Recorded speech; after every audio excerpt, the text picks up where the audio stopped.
शुक्रिया तेरा शुक्रिया हाँ मुझे तूने दाता बहुत कुछ दिया है मुझे तूने दाता बहुत कुछ दिया है तेरा शुक्रिया तेरा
भगवान की जय।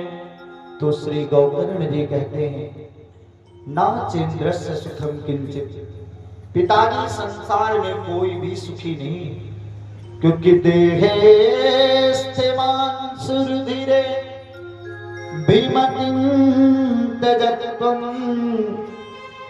जाया सुतादिषु सदा ममतां विमुञ्च पश्यानिशं जगदिदं क्षणभङ्गनिष्ठं वैराग्यरागिरसिको भवभक्तिनिष्ठा। पिताजी ये शरीर क्या है, मांस और रुधिर इसके अंदर सभी का भरे हुए, केवल बाहर से भगवान बढ़िया बढ़िया डेंटिंग पेंटिंग कर दिए, बाकी पशु के अंदर भी वही रक्त और हड्डी है, वही रक्त और हड्डी हम लोगों के अंदर भी है। तो पिताजी ये शरीर भी अपना नहीं है। अरे जब शरीर ही अपना नहीं तो शरीर से संबंध रखने वाले बेटा पत्नी जाया मतलब पत्नी सुतादी पुत्र आदि वो अपने कैसे हो सकते हैं। इस रात्रि से पिताजी जगिए, क्योंकि अपना केवल पश्चा निगम जगदिनम क्षणभंग निष्ठम, इस मोह रूपी रात्रि से बाहर आइए और वैराग्य राग रसिको भव भक्ति निष्ठा, जीवन में वैराग्य को धारण करिए। नहीं भैया मन नहीं लगता, भजन तो करना ही पड़ेगा कि हाँ करो नहीं कि धर्मम भजस्व, धर्म का भजन करो। कितने दिन तक कि सततम निरंतर, और छोड़ना है तो किसे छोड़ो, त्यजिलो के धर्मा, संसार के धर्म का परित्याग करो। बेटा बेटी पुत्रादि में जो सुख है वो तो आपने आज तक लिया नहीं, सेवा के बिना मन नहीं लगता, करो सेवा। किसने मना किया कि सेवस्व साधु पुरुषान जहि काम तृष्णा, सेवा करना है तो साधु पुरुषों की सेवा करो। फल क्या मिलेगा कि जो आपके हृदय में तृष्णा है कामना है वो छूट जाएगा। दूसरे का दोष और गुण देखना बंद करो, अन्य का दोष और गुण देखोगे तो प्रेम करने का मन होगा, दोष देखोगे तो घृणा करने का मन होगा। ये दोनों मंत्र कारक है। और अन्यस्य दोष गुण चिंतन मासु मुक्त्वा, सेवा कर सेवा कथमा कथा रस मोह नितराम विमुक्तम, भगवान के कथा की निरंतर सेवा करिए, इससे आपको आनंद मिलेगी। महाराज आत्मदेव जी ने अपने पुत्र गौकर्ण के बात को सुन करके समझ लिया, सब कुछ छोड़ करके काशी गए। नित्य प्रति दशम स्कंद का पाठ करके अपने शरीर को त्यागे और भगवान के परम धाम को प्राप्त किए। बोले भागवत भगवान की जय। पिताजी तो स्वर्ग चले गए, अब घर में माँ अकेले बच गई। धुंधकारी बोला भैया जितना तिजोरी की चाबी रखी हो सब दे दो। ने पिताजी तो ऊपर चल गए, भाई तीर्थ में गया, अब तुम्हारा ही नंबर है। माँ भी एक दिन रात में निकली और कुआं में गिर के अपने प्राणों को त्याग कर दी। अब धुंधकारी घर में अकेले रह गया। बाजार से 5 गणिकाओं को ले आया। महाराज गणिका मतलब वेश्याओं को, ये क्या है हम सबों के अंदर भी है, शब्द रूप रस गंध स्पर्श, यही 5 गणिका है। हम लोग सत्य के गुलाम हैं, कुछ लोग रूप के गुलाम हैं, कुछ लोग रस के गुलाम हैं, कुछ लोग सुगंध के गुलाम हैं, कुछ लोग त्वचा के गुलाम हैं। यही 5 गणिकाएं। रोज नित्य प्रति चोरी करता था। एक दिन राजा के यहाँ बहुत सारा संपत्ति का इसने लूट मचाया। 5 स्त्रियों ने आपस में विचार किया कि बहन ये तो नित्य प्रति चोरी करता है, ये तो किसी दिन पकड़ा जाएगा और इसके साथ देने के कारण हम लोग भी पकड़े जाएंगे। पर्याप्त मात्रा में धन आ चुका, इसका भी ठिकाना लगाओ। 5 स्त्रियों ने मिलकर के धुंधकारी को भी उनके पिता के पास ही पहुंचा था। ये प्रसंग हमको क्या कहना चाहता है, भाई जो स्त्री केवल धन से प्रेम करे ऐसे स्त्रियों से भी सावधान रहने की आवश्यकता है। अब धुंधकारी का भी ठिकाना लग गया, पिताजी मर गए, माँ भी मर गई। एक दिन श्री गोकर्ण जी महाराज गया में पिंडदान आदि करके घर में आए। घर में जब सोए तो घर पर पूरा खंडहर हो चुका था, क्योंकि कोई देखने वाला नहीं था। रात्रि के समय एक आया भयंकर प्रेत, देखते देखते बहुत बड़ा आकार ग्रहण कर लिया। गोकर्ण जी ने पूछा, आप कौन है? कष्टम उग्रतरो रात्रो कुतो यातो दशा किं वा प्रेता पिशाचो वा राक्षसो सेत संसना। तुम कौन है भैया? तुम क्या कोई प्रेत है, कोई पिशाच है? किं वा प्रेता पिशाच, या कोई राक्षस है? तुम अपना परिचय दो। परिचय दे दिया धुंधकारी। अहम भ्राता त्वदीयोस्मि, रे गोकर्ण मैं तुम्हारा बड़ा भाई हूं भैया। तुम्हारी ऐसी स्थिति कैसे बनी कि धुंधकारी नामता स्वकीय दोषेण ब्रह्मत्वं नासितं मया। अपने पाप कर्म के कारण हमारे द्वारा ऐसा दोष बना जिसके कारण हमको प्रेत बनना पड़ा। मैंने तो तुम्हारे लिए गया में पिंडदान किया, करे एक पिंडदान को कौन कहे? 100 पिंडदान करोगे तब भी हमको मुक्ति मिलने वाली नहीं है, क्योंकि मैं स्पेशल कोटा का प्रेत बना हूं। ये गया का पिंडदान हमारा उद्धार नहीं कर सकता। तो कैसे होगा कि ये तो तुम उपाय करो। नित्य प्रति भगवान सूर्य का पूजन करते थे। एक दिन जब पूजन कर रहे थे तो भगवान सूर्य को गोकर्ण जी ने कहा कि तुभ्यं नमो जगत साक्षिं ब्रूहि मे मुक्ति हेतुकम्। हे जगत के साक्षी देवता सूर्य नारायण, हमारा भाई प्रेत बन गया है, उसके प्रेत योनि से उसको किस प्रकार से मुक्ति मिलेगी ये आप हमें कृपा करके बताना। श्रीमद्भागवतालापा सात गीता सुकादेवी भगवान सूर्य ने कहा कि जिन भागवत जी का सुखदेव आदि मुनियों ने गान किया, अपने भाई को सुनाओ, वो प्रेत योनि से मुक्त हो जाएगा। नारायण भागवत जी का आयोजन किया गया। वहां जितने श्रोता थे सब गले में तुलसी जी का माला और सर पर तिलक धारण करने वाले थे। और प्रेत कभी भी वैष्णव के शरीर में प्रवेश नहीं करता। तो कथा आती, वहां एक 7 ग्रंथि का बास था। उसी बास के ग्रंथि पर बैठा हुआ धुंधकारी पहले दिन की जब कथा का विश्राम हुआ, पहली ग्रंथि पड़ी और 7 दिन के कथा के बाद बास की 7 ग्रंथियां फट गई। सप्त ग्रंथि त्रिभेदेना। तो महाराज उससे बड़ा सुंदर पुरुष निकला, जो पीतवासा घनश्यामो मुकुटी कुंडलान्विता, भगवान के पार्षद आए विमान लेकर के। बैठो धुंधकारी। सभी श्रोता रोने लगे कि हम सभी लोगों ने कथा सुना, लेकिन विमान केवल एक के लिए आया, ऐसा भेद क्यों? भगवान के पार्षदों से गोकर्ण जी ने पूछा कि भाई इतने श्रोता कथा सुनने वाले हैं, विमान तुम केवल एक के लिए लेकर के ऐसा क्यों किया तुमने? भगवान के पार्षदों ने कहा कि श्रवणस्य विभेदेना फल भेदोत्र संस्थिता। कथा में तो सब लोग बैठा, लेकिन कथा सबके अंदर नहीं बैठे। देखिए शरीर से तो हम लोग कथा में बैठे हैं, लेकिन कथा हमारे अंदर कितना बैठी ये बहुत महत्वपूर्ण है।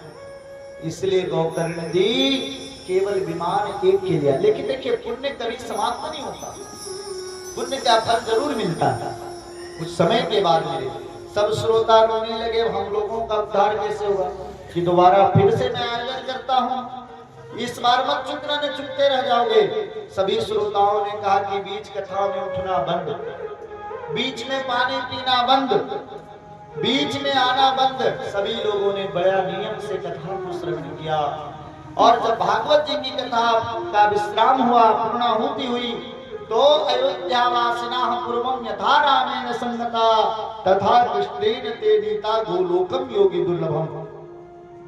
जिस प्रकार से समस्त अयोध्यावासी भगवान श्री राम जी के साथ गुप्तार घाट से गए, उसी तरह से समस्त श्रोताओं का लिए अलग अलग विमान आया और सब लोग भगवान के धाम में चले गए। बोलिए भागवत भगवान की। तो नारायण ये भागवत जी का महिमा है। अरे अगर हमारे पूर्वज में भी कोई लोग ऐसे जगह मान लो उनका उद्धार नहीं हुआ और वो अपने यहाँ भागवत जी का आयोजन करता है तो हमारे पूर्वजों का भी उद्धार होता है। ये भागवत को करने का नियम क्या है? भागवत की कथा को कैसे सुनी जाए?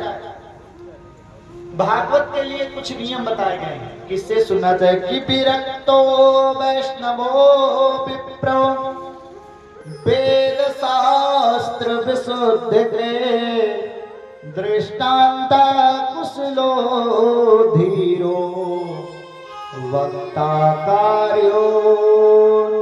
कार्योत्निष्प्रया। जो भागवत का कथा सुनाने वाला हो विरक्त हो, वैष्णव हो और विप्र हो। देखिए बात थोड़ा सा खतरनाक है। भागवत की कथा ये पुराणों की कथा मानी गई, इसलिए मैया लोग से कभी भी भागवत सुनने से फल नहीं मिलता। आजकल तो लोग कथा को भी व्यवसाय बना लिया, एक बिजनेस के तरह लोग इसको भी महाराज करने लगे। भागवत कथा कौन कह सकता है? जो विप्र शरीर से हो, शरीर ब्राह्मण का हो और वो वैष्णव हो। ऐसे नहीं जैसे जैसे ये कोई मनोरंजन की कथा नहीं, मनोरंजन का मंच नहीं है। तो क्या माताओं को कथा कहने का अधिकार नहीं? बिल्कुल है। लेकिन मैया लोग अपने संतान को, अपने कुल परंपरा को और अपने घर में संस्कारों का सृजन हो सके, इसलिए घर में बैठ करके कथा सुनाते। व्यास गद्दी पे बैठ करके उन्हें कथा नहीं सुनानी चाहिए। ये हम अपने तरफ से नहीं बोल रहे हैं, ऐसा नहीं सोचेगा कि हम बोल रहे हैं, भागवत जी की बात बोल रहे हैं। भगवान कहते विरक्तो, पहला तो विरक्त वैष्णव हो, जैसे भगवान शिव हैं। वैष्णवा नाम यथा संभो, विप्र शरीर से हो, ब्राह्मण शरीर से हो और वेद शास्त्रों को जानने वाला। और महाराज दृष्टांत दे, लेकिन बहुत ज्यादा दृष्टांत में ही नहीं रखे। कथा का मूल जो प्रसंग वो छूटना नहीं चाहिए। तो इस प्रकार से वक्ता का महाराज जो है वर्ण करे। 5 ब्राह्मणों को रखे, जैसे यहाँ पे कुछ ब्राह्मण भागवत जी के पारायण करें, कुछ नमो भगवते वासुदेवाय का जप करें, कुछ लोग संगीत में साथ ले रहे हैं। 5 ब्राह्मणों के साथ में भागवत जी का आयोजन करें। जितने भगवान का उत्सव हो सब बहुत अच्छी तरह से मना। और हमारे यजमान जी कल यहाँ एक सूप रूप में, तोता के रूप में जरूर रखिएगा सुखदेव जी को, क्योंकि वो कथा सुनेंगे। और महाराज कथा का नियम क्या है कि भोजनम तू वरम मन्ने कथा श्रवण कारकम नोपवासो वरः प्रोक्ता कथा विघ्न करो यदि। हो सके तो उपवास होकर के भगवान की कथा को श्रवण करे, एक समय भी भोजन नहीं करे। सभी लोगों ने कहा हो गई कथा। अरे महाराज दिन भर कोई भूखा रह पाएगा कि तब खूब भोजन करे, लेकिन इतना ही भोजन करे कि कथा में बैठने के बाद आलस्य ना आए। भोजन कर, भोजनम तू वरम मन्ये, कथा श्रवण कार्य, जो कथा सुनने में हमारा सहयोगी बने, इतना ही भोजन करे। ये नहीं कि खूब खा ले कथा में बैठ करके मस्ती के साथ में, कि भाई श्रोता कई प्रकार के होते हैं। एक श्रोता होते हैं, ये बड़े शांत होते हैं, इनको कथा से कुछ नहीं लेना है, कोना पकड़े पक्का तेल मिलते की समाधि। एक होते श्रोता जो पूरे कथा को भाव ध्यान पूर्वक सुनते हैं, फिर उसका चिंतन करते किस कथा का हमारे जीवन से कितना संबंध है। जब इस प्रकार से भागवत जी की महिमा को गाई जा रही थी तो महाराज बड़े सुंदर भाव में सभी वहां पर देवता आए।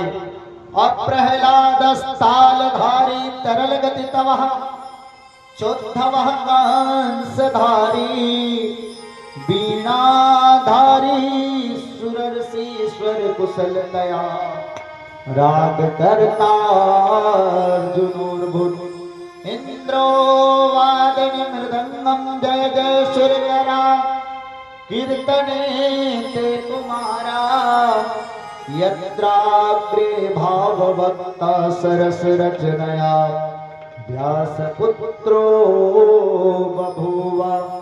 महाराज प्रहलाद जी ताली बजाने लगे, कीर्तन होने लगा भक्तों के मंडली में।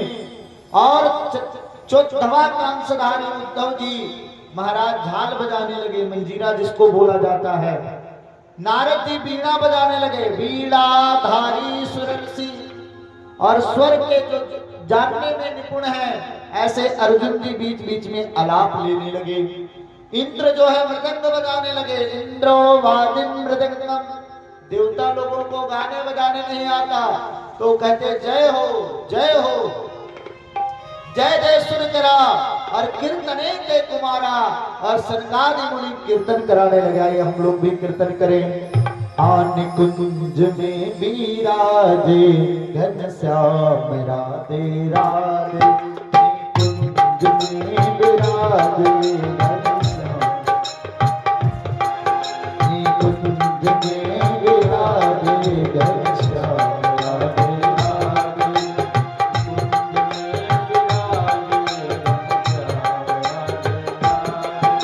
घनश्याम राधे राधे, श्री श्याम राधे राधे, घनश्याम राधे राधे, श्री श्याम राधे राधे, घनश्याम राधे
की जय। नारायण। आज की कथा ही ठाकुर जी के चरणों में पुष्पांजलि। कल से हम सभी लोग 3 बजे कथा का जो समय तो क्या यात्रा आदि था और पहले दिन की व्यवस्था थी, इसलिए थोड़ा विलंब हो गई।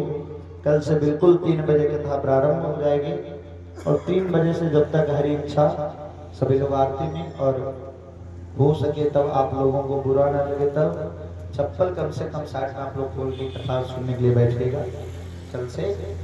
और सभी लोगों को आना है और यजमान परिवार यहाँ पे गद्दा आदि लगवा देंगे ताकि कुछ लोग सामने भी बैठ करके कथा को श्रवण करें और हमारे यजमान जी आकर के आरती करें और प्रसाद लेने के बाद ही आप लोग प्रस्थान करेंगे।